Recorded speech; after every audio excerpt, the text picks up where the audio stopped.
key qualities of a data privacy officer. Now, again, it goes back to how big your organization is. I'm more going to focus on the data fiduciaries first, and then coming to data processors on this note.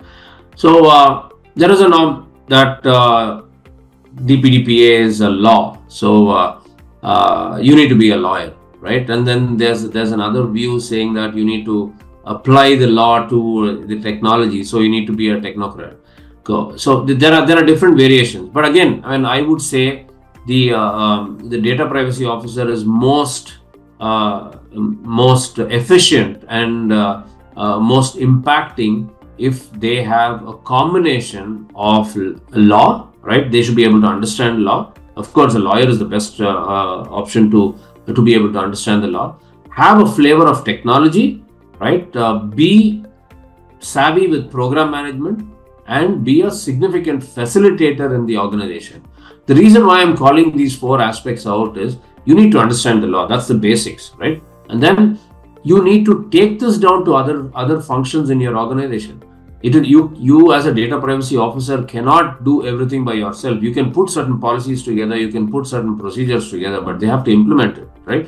So when you're building an application, you need encryption for sensitive personal data, or you need data segregation when you're processing diversity data, and so on and so forth. So you can pass certain guidelines to the technology teams, but you should also be wary of understanding what the technology teams are telling you, so that you will be able to correlate and work collaboratively.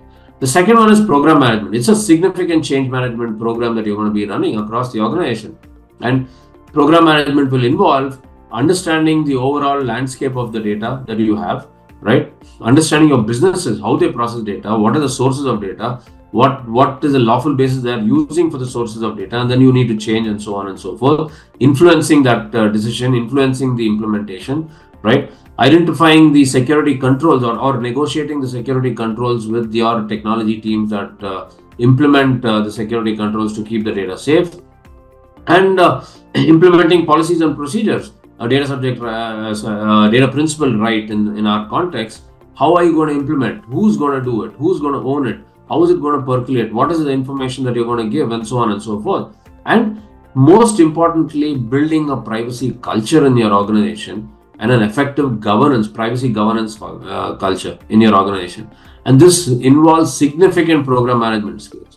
And of course, I already touched upon facilitator. You will be able to do this only if you facilitate within the organization. So I would say somebody who understands the law and be able to understand technology and correlate both of them with the significant facilitation skills is the right combination.